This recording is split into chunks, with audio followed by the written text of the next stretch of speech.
My name is Gabrielle and I'm 36 years old.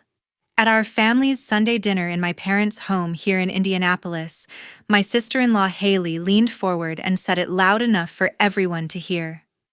"From now on, you have to take care of your daughter on your own." My dad chuckled, shaking his head like it was the most obvious thing. "Who would care about your child anyway? Take care of her yourself." Mom nodded along with a smirk, and the rest of the relatives around the table, about 15 of us, went quiet, forks hovering. My 14-year-old daughter Bailey sat next to me, her cheeks flushing red as she stared at her plate. Haley smiled like she was doing me a favor, but her words hung heavy in the air. I picked up my phone, opened the banking app, and slid it across the table toward her. The screen showed the latest payment I'd made just last month for the bulk of my parents' property taxes and homeowners insurance on their old house. The same payments I'd been quietly covering for years. The room froze. Haley's smile faded fast. Dad's laugh cut off mid-breath. Everyone stared. If you want to know what happened the next morning when they finally saw the full bills without my help, and how their panic unfolded over the months that followed, stick around until the end, because the looks on their faces when reality hit were absolutely priceless. If you're new here, hit that subscribe button and turn on notifications so you don't miss these real family drama stories. Bailey looked up, her eyes shifting from embarrassment to curiosity as she glanced at me. In that moment, with the whole table staring, I realized none of them truly knew the full picture of my life. The tension between me and certain family members had roots that went back decades long before Bailey was even born. Growing up in Indianapolis, my older sister Shannon Donovan, now 43, my brother Travis Donovan, now 41, and I shared the same modest house in a quiet suburb on the north side. From early on, it was clear our parents treated Travis differently. He was the only boy, the middle child, but somehow always the center of attention. When report cards came home, his good grades earned proud displays on the refrigerator for weeks, while mine got a quick nod before disappearing into a folder. If we both wanted to join after-school activities, Travis got priority for the more expensive ones like hockey or summer camps, and I was encouraged to choose something cheaper or stay home. Even small things added up. Travis received the new winter coat first, and I inherited his old one the next year, even if it was a little big. Arguments between us rarely ended fairly. More often than not, I was the one asked to apologize, even when Travis had started it. Shannon usually stayed out of it, watching quietly from the sidelines, occasionally siding with Mom and Dad just to keep the peace. It wasn't huge dramatic fights. It was thousands of little moments that sent a clear message: Travis mattered more. At family gatherings, relatives would ask Travis about his plans for college or sports, long before anyone turned to me. Dad would boast about Travis's little league achievements while barely mentioning my art awards or honor roll mentions.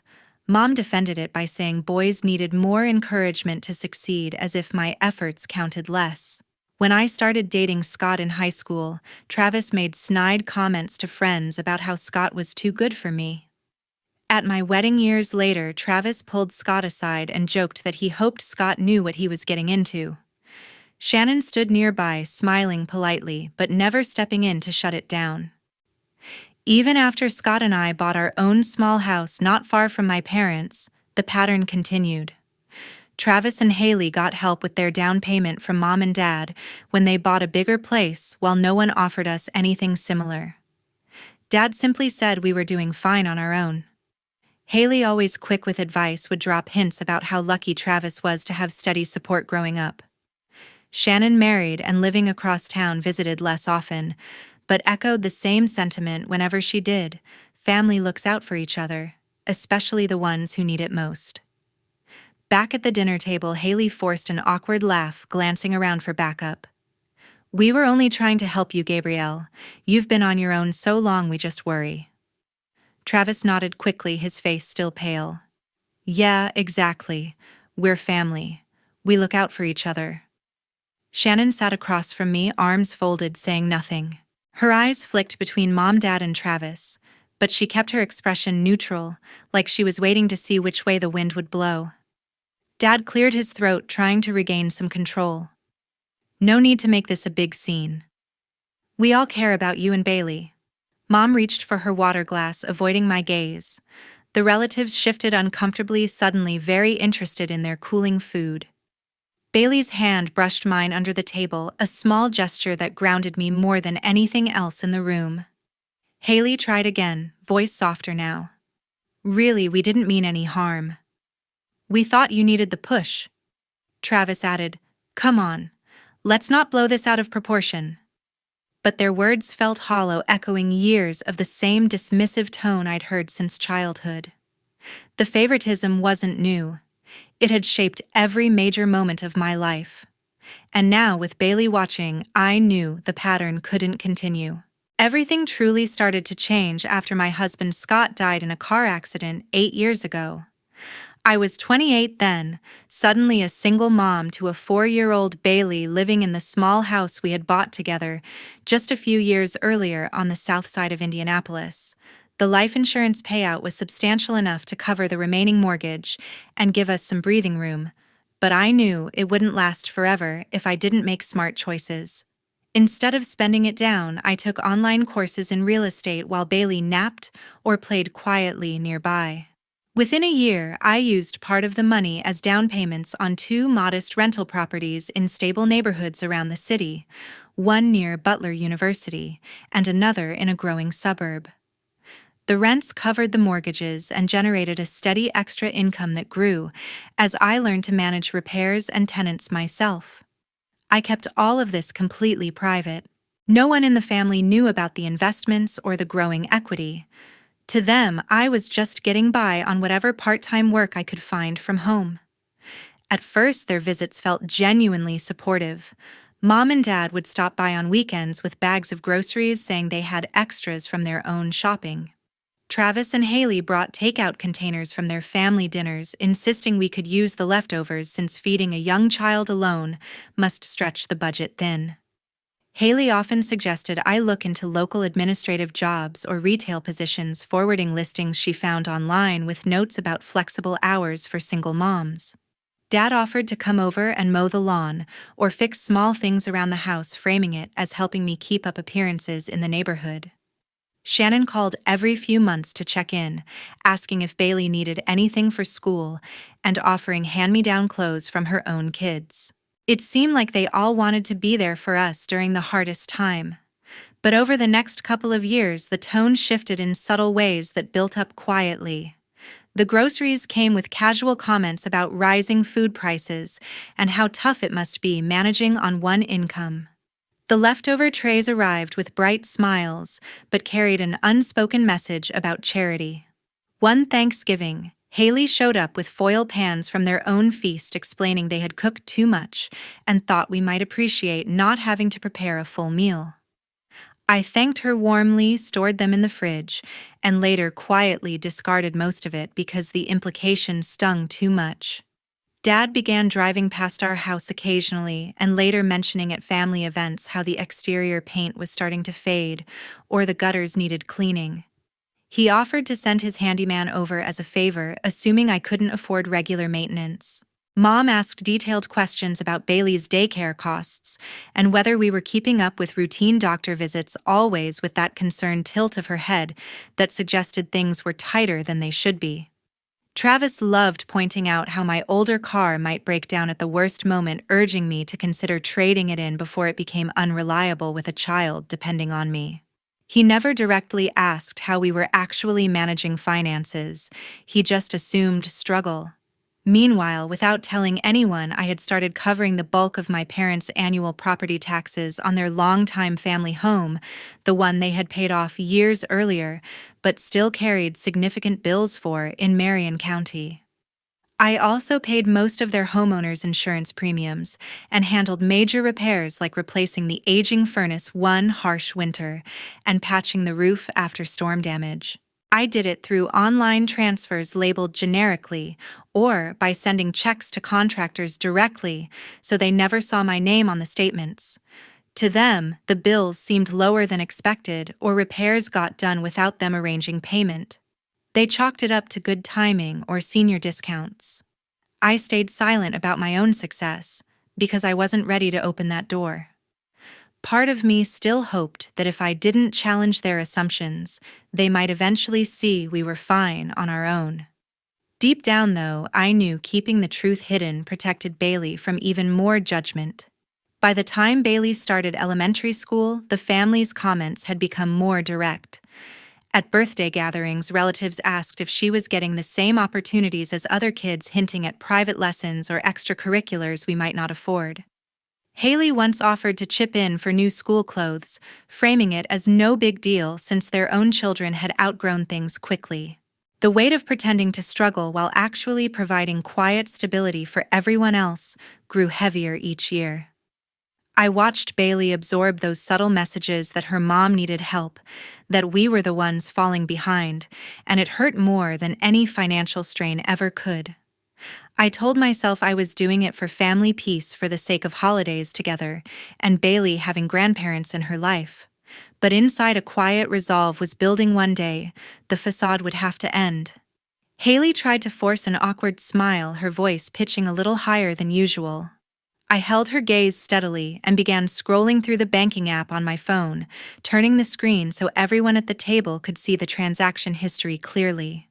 The entries dated back years' annual property tax payments for Mom and Dad's house, covering 80 to 90% of the total each time, homeowners' insurance renewals handled directly through my account, and larger transfers to contractors for the new furnace installation 5 years ago, and the roof replacement after that bad hailstorm 3 summers back. I didn't raise my voice. I simply let the numbers speak, pointing out specific dates and amounts that matched exactly what they would have owed without my quiet intervention. Dad's eyes widened as he leaned forward to get a better look, recognition dawning slowly. Mom's hand froze halfway to her glass, her earlier smirk completely gone. Travis shifted in his seat, glancing between the screen and Haley as if waiting for her to come up with an explanation. The relatives who had been watching in silence now exchanged uneasy looks, the easy confidence from minutes ago draining away. I explained calmly how I had set up automatic payments or sent checks anonymously, so the bills always appeared reduced or already handled. For years, they had enjoyed lower out-of-pocket costs on their biggest expenses without ever realizing where the relief came from. It wasn't out of obligation. It was a choice I made to keep some peace while building our own stability. Haley stammered first, her cheeks flushing. "This has to be some kind of mix-up. Those can't all be from you." Dad muttered something about coincidences, but his tone lacked conviction. Mom looked down at her plate, suddenly finding the pattern on the china fascinating. Then Bailey spoke up, her voice clear and steady across the table, cutting through the tension like nothing else could. "I don't need that kind of concern, the kind that makes my mom feel ashamed." The words landed heavily. She had been quiet most of the evening, but now her posture straightened, shoulders back in a way I hadn't seen before. Pride swelled in me, even as my heart ached for what she had endured listening to all this. Shannon, who had stayed silent until then, finally leaned forward with arms crossed. "Family is supposed to stick together no matter what. You can't just throw that away over hurt feelings." Her words carried that familiar tone of obligation, the same one used whenever anyone challenged the status quo. Travis nodded in agreement, finding his voice again. "She's right. We're only looking out for you and Bailey." Mom chimed in softly, eyes pleading. "We've always been here for you, honey. Don't make this bigger than it is." Dad added, his weight voice gruff. "Blood doesn't walk away. We sort things out together." But their defenses felt thin, built on years of assumptions they never bothered to question. I watched the dynamic play out one last time, the quick alignment against any challenge, the immediate appeal to family loyalty, as if it excused everything. Bailey reached for my hand under the table again, squeezing firmly this time. Her small act of solidarity meant more than any argument I could make. The room's earlier smug energy had evaporated completely, replaced by a thick discomfort no one knew how to break. Haley tried one more time, forcing lightness into her tone. "Come on, let's not ruin dinner. We can talk this through later." Travis echoed her, suggesting everyone just calm down and finish eating. Relatives murmured vague agreements, forks finally moving again in awkward scrapes against plates. Yet the damage was visible in every averted gaze and forced swallow. The story they had told themselves about my life no longer held up, and the cracks were spreading fast. I felt a quiet clarity settle over me, the kind that comes when pretense finally falls away. Protecting our peace mattered more than preserving their comfort. I looked at each person around the table one by one, then spoke calmly. "Starting today, I am stopping all financial support. No more payments toward the property taxes, the homeowner's insurance, or any future repairs on the house. You will receive the full bills from now on exactly as they come." The words hung in the air, deliberate and final. Dad's face shifted from confusion to alarm in seconds. Mom's eyes filled quickly, her hand pressing against her chest as if to steady herself. I continued without pausing. "And that's not all. Bailey and I are done with this. No more phone calls, no visits, no holiday gatherings. We won't attend your events, and you are no longer welcome at ours. We are walking away completely." Travis half rose from his chair, voice cracking.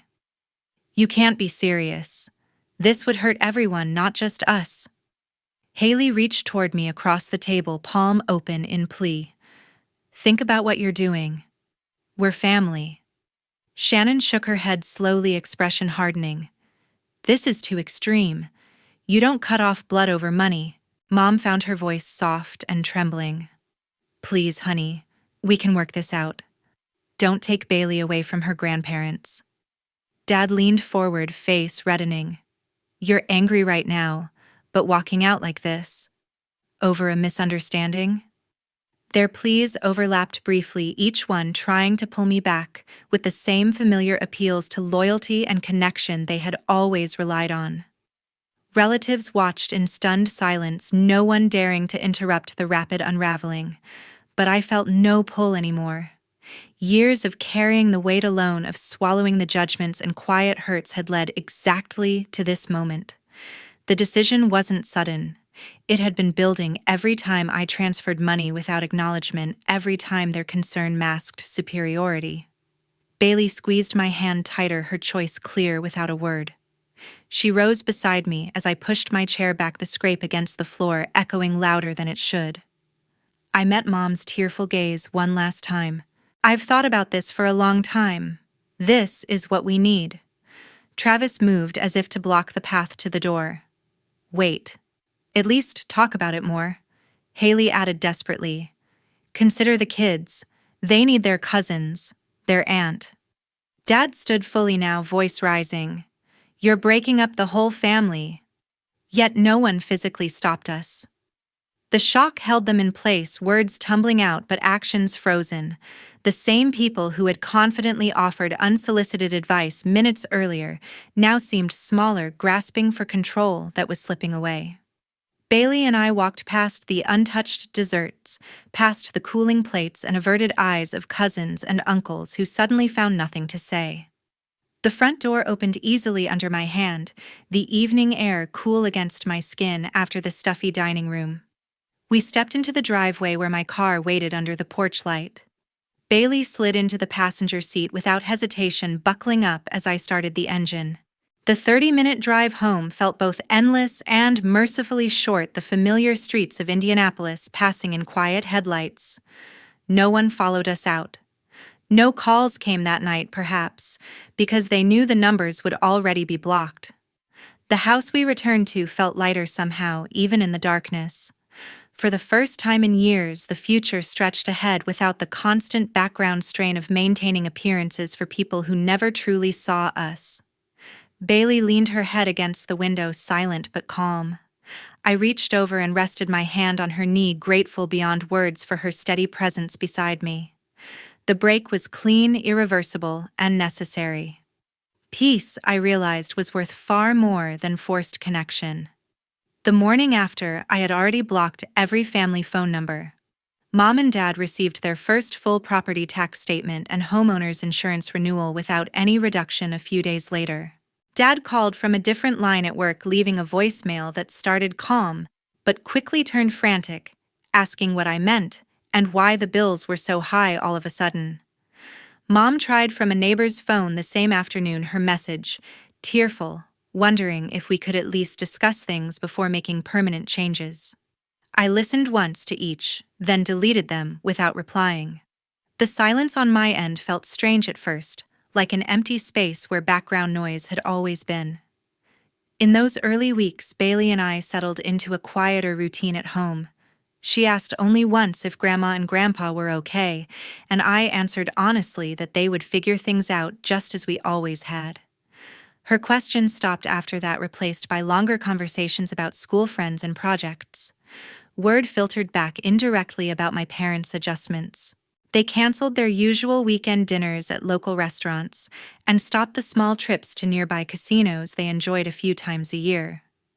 Grocery runs became strictly budget-focused, with fewer extras making it into the cart. Dad took on minor home fixes himself instead of calling professionals, even when it meant longer weekends on ladders or under sinks. Their retirement income covered basics, but the sudden absence of the cushion I had provided forced real choices.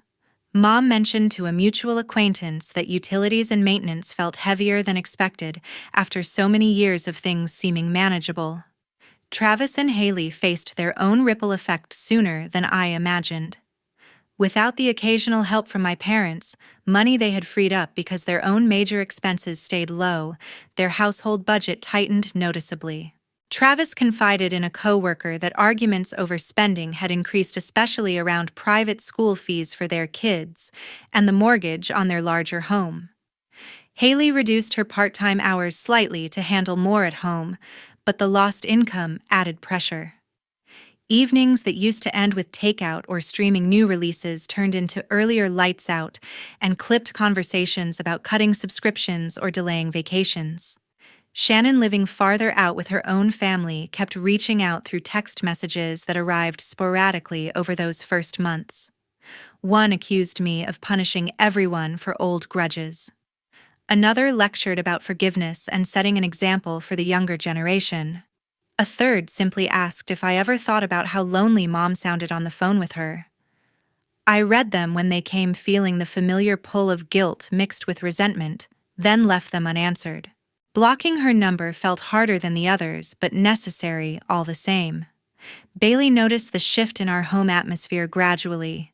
She started helping more with dinner prep without being asked, and spent evenings reading or working on art instead of scrolling endlessly. One night she admitted missing the big family holidays a little, but added quickly that our smaller celebrations felt less stressful. Seeing her relax into the new normal strengthened my resolve on the difficult days. The initial emptiness of no contact gave way to a steadier calm, the kind built on boundaries instead of obligation. My parents tried a handwritten letter once, arriving in the mailbox with familiar script on the envelope. I set it aside unopened for a week before returning it marked, "Return to sender." No more envelopes followed. As summer turned to fall in Indianapolis, the weight of their choices settled without my intervention. Travis took on extra weekend shifts when available. Haley sold some rarely used furniture online to cover an unexpected car repair. Shannon's messages slowed, the last one arriving just before Thanksgiving with a simple plea to reconsider for the holidays. I didn't respond. Bailey and I planned our own quiet celebration that year, just the two of us, with a small turkey and her favorite sides. The house smelled of roasting herbs all afternoon, and laughter came easier without the undercurrent of judgment. The distance brought clarity I hadn't expected. What once felt like loss revealed itself as freedom. About 2.5 years after that dinner, things started to fall apart more visibly for them. Mom and Dad struggled increasingly with the full property tax demands from Marion County. Missed payments accumulated over seasons, leading to official warning letters in the mail that escalated to liens on their longtime home. They consulted a local real estate agent, quietly weighing options they once thought they would never face. After months of deliberation and failed attempts to refinance or borrow against the equity, they listed the house for sale. The market in Indianapolis remained steady enough for a reasonable offer, but closing meant leaving behind decades of memories: the backyard where we kids played, the kitchen remodeled after retirement, the quiet street they loved. They moved into a modest two-bedroom apartment in a senior-friendly complex on the northwest side, downsizing furniture and belongings into storage or donations. Dad handled most of the packing himself, refusing paid movers to save costs. Mom sorted through old photos and holiday decorations with a heaviness neither acknowledged openly. Travis faced mounting pressure at his logistics job as ongoing financial strain at home affected his focus. Missed deadlines and lower performance reviews piled up, turning reliable, steady progress into warnings from supervisors. Bonuses disappeared first, then opportunities for advancement dried up completely. The constant tension spilled into his marriage with Haley. Disagreements that once resolved quickly grew into prolonged silences and separate evenings. Counseling sessions helped temporarily, but underlying money worries eroded trust over time. Near the 3-year mark since our cutoff, they separated quietly and finalized a no-fault divorce, dividing assets and arranging shared custody for their children. Haley relocated to a smaller rental closer to her workplace, taking on additional hours to rebuild stability. Travis remained in their original house temporarily, but eventually sold it when maintenance and mortgage became unsustainable alone. He accepted a lower-level position at a different firm, starting over in ways he hadn't anticipated at his age. Shannon felt the impact more indirectly, yet still noticeably. The small occasional assistance my parents had provided, help with private tuition for her kids or unexpected medical bills, vanished entirely. Her own household budget tightened, forcing postponement of planned home updates and family outings. She confided in mutual friends about the strain but never reached out to me again. News of these changes reached me through distant channels, old neighborhood acquaintances or industry contacts who mentioned updates casually. I listened without comment, feeling a distant sadness for the difficulties, but no urge to intervene. Bailey, now approaching 17, heard fragments from school friends whose parents still connected with extended family. She processed them maturely, asking thoughtful questions about resilience and choices rather than expressing longing. Our conversations deepened, touching on independence and what truly constitutes support. Watching her grow into someone confident and empathetic reassured me more than anything. The absence of old dynamics allowed space for genuine connection between us, unclouded by external judgments. My own life moved forward steadily. Rental income continued reliably, letting me expand the portfolio modestly with another property. Work felt focused, free from unsolicited opinions about finances or parenting. Occasional moments of reflection brought no regret, only confirmation that removing toxicity had been essential. The consequences they faced stemmed from patterns long in place, not from any single act of spite. Mom and Dad adapted to apartment living over time, finding new routines in the community room and planned activities. Travis rebuilt slowly in his reduced circumstances. Haley prioritized her children above all. Shannon managed as best she could. Their paths diverged permanently from ours, each side bearing the outcomes of decisions made that night and long before. Now Bailey is 17 years old, standing almost eye level with me when we're both barefoot in the kitchen. She has grown so much in these 3 years, not just in height, but in the way she carries herself. Shoulders relaxed, voice steady when she speaks her mind. The hesitant girl who once shrank at family gatherings now meets people's eyes directly and shares her thoughts without second-guessing. Our days flow with an ease we never had before. Weekends often mean short drives out of Indianapolis windows, down on the highway heading north to Lake Michigan for a day walking the dunes, or south to Brown County for fall colors.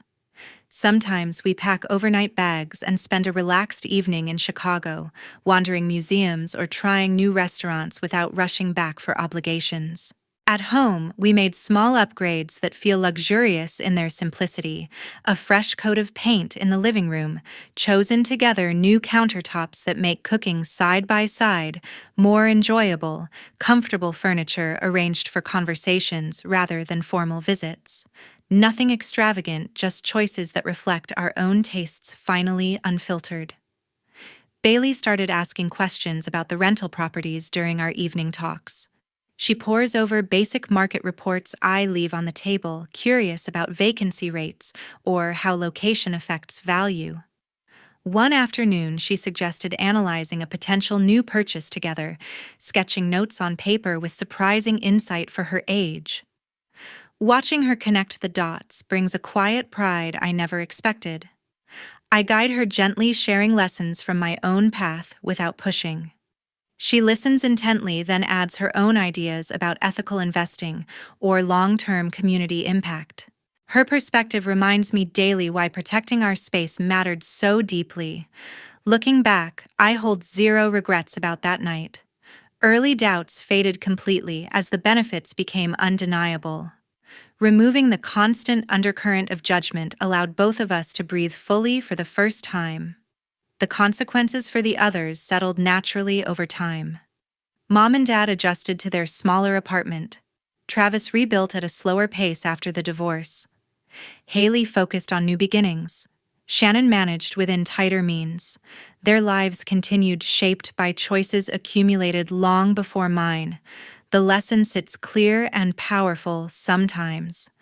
The healthiest step is releasing relationships that diminish you, even when history ties you together. Blood alone doesn't justify accepting patterns that pull backward. Creating room for growth and mutual respect brings a deeper peace than obligation ever could. Bailey thrives in that freedom. Friends come over regularly, teachers note her initiative, and she speaks openly about future goals with genuine excitement. I've grown too. Decisions feel clearer without background noise of unsolicited advice. The properties perform steadily, providing security we enjoy without announcement. People occasionally ask through old connections if I ever hear from my parents or siblings. I answer honestly, no, and I'm content with that. Bailey knows the story at an age-appropriate level. She doesn't seek updates or express missing those who made her feel small. She's focused forward, building the life she wants. Letting go of what holds you back opens space for the kind of love and support that truly lifts. Bailey and I have that now, and it's everything. To everyone who listened all the way through, thank you from the bottom of my heart for staying with this story. These real family experiences touch many lives, and your time means a lot. What about you? Have you ever had to set hard boundaries with family or seen the peace that comes after? Share your thoughts below. I read them all and appreciate hearing your perspectives.